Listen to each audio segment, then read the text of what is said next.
Kita selesaikan sekarang, inilah lanjutan cerita sampai akhir Pocong Ririn. Jadi buat yang belum nonton, yang sebelumnya bisa ke sebelumnya dulu, Pocong Ririn yang awal mula, lanjut ya, besok malamnya. Jadi keanehan mulai terasa di malam kedua. Nah, pendaki yang bernama Ririn mengaku kehilangan mantelnya dan ribut. Wih, ada yang lihat mantelku gak? Gitu. Yang lain gak pada lihat. Mantel yang mana, Rin? Gitu. Terus si Ririn, ada mantel, pokoknya tebel gitu. Itu punya bapakku, kalau hilang bisa dimarahin, aku belum izin juga. Akhirnya udah dicari-cari ke semua tenda dan semua tas dibongkar-bongkarin dan gak ketemu.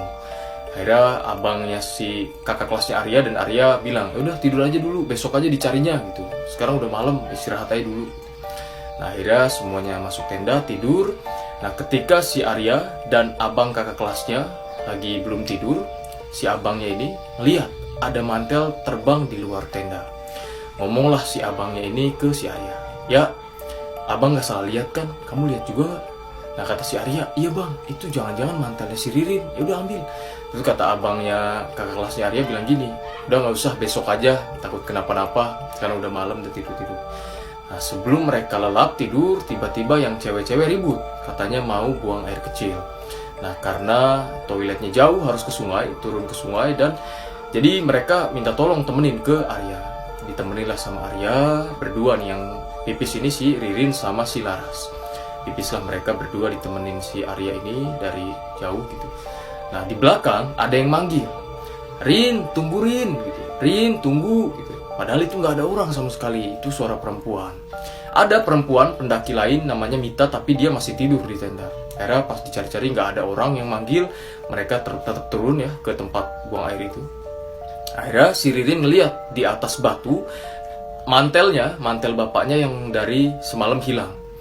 Loh, ini mantelku nih. Aduh, nggak lucu banget nih bercandanya, naruh mantel jauh banget di sini. Nah, terus yang lain mikir, kayaknya nggak ada yang naruh di sini, belum tahu juga mantel ini punya si Ririn gitu. Diambil mantelnya, dibawa, dan ketika ke tenda, ngomong kan, nanya ke si Mita, Mit, tadi kamu manggil kita berdua, manggil si Ririn, Rin, tunggu Rin. Nah, si Mita bilang, apaan sih, orang aku baru bangun juga, ini kebangun juga gara-gara ribut kalian buang air kecil. Akhirnya mereka pada kebingungan kan, siapa tadi yang manggil-manggil, tapi karena udah pada ngantuk juga, akhirnya memutuskan untuk tidur. Akhirnya tibalah di malam ketiga. Malam ketiga ini adalah malam yang gak bisa dilupain sama Mas Arya ini, karena di malam ini Mas Arya dengan mata kepalanya sendiri melihat bagaimana seorang perempuan bernama Ririn tiba-tiba tubuhnya perlahan-lahan berubah menjadi pocong. Jadi awal mula ceritanya mereka semua lagi api unggunan lah di luar tenda. Nah, tiba-tiba terdengar suara jeritan dari kamar perempuan, dari tenda perempuan, dan itu ternyata jeritan si Ririn.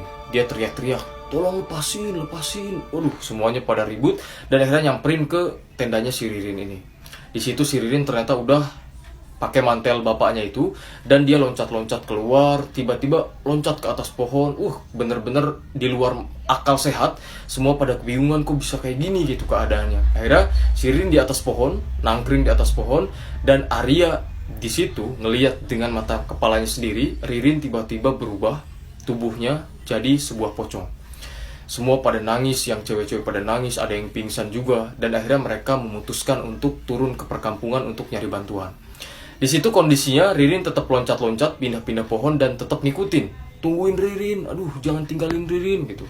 Karena di situ keadaan benar-benar kacau. Akhirnya semua turun ke perkampungan dan sampailah di perkampungan dan Ririn sudah tidak terlihat lagi. Singkat cerita, nyampailah mereka ke perkampungan dan di situ mulai ada sinyal.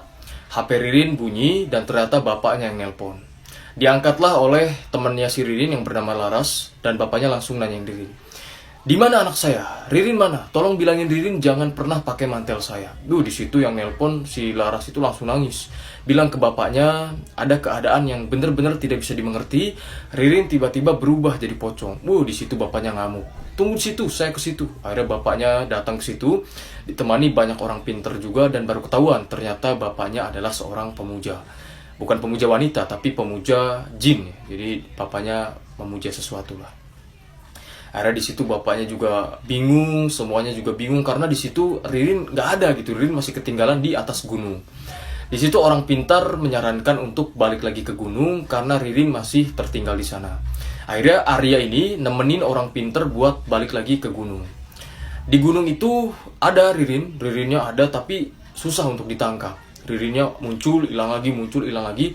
Dan di situ orang pintar ngomong kalau ririn tidak akan diterima karena proses jadi pocong, si ririn ini bukan jadi pocong sesuai proses yang biasanya terjadi melalui kematian, namun melalui proses tidak wajar. Akhirnya ada laporan dari warga kalau ririn ada di atas genteng rumah warga. Tapi warga untuk menangkapnya itu sangat sulit. Orang pintar balik lagi ke kampung dan jam 11 malam proses penangkapan ini dimulai, namun sangat sulit dan ririn baru bisa ditangkap jam 4 subuh waktu setempat. Pada akhirnya, ririn ini berhasil untuk ditangkap. Mantelnya diputuskan untuk dibakar oleh bapaknya ini. Ketika mantelnya dibakar, di sini ada kejadian yang sangat mengerikan. Jadi pada saat mantelnya dibakar, ririn ini merasakan kepanasan juga selama mantelnya ini dibakar. Akhirnya setelahnya ririn langsung dibawa ke rumah sakit. Selama 4 hari ririn berada di rumah sakit dan ditemani oleh si Arya ini. Keluarganya juga datang dari Jakarta. Ibunya juga marah-marah ke bapaknya. Sampai kapan ini akan terus terulang karena yang jadi korban adalah anak-anaknya. Akhirnya semua pendaki memutuskan untuk pulang ke Jakarta dan ririn juga pulang ke Jakarta. Disinilah cerita ini berakhir.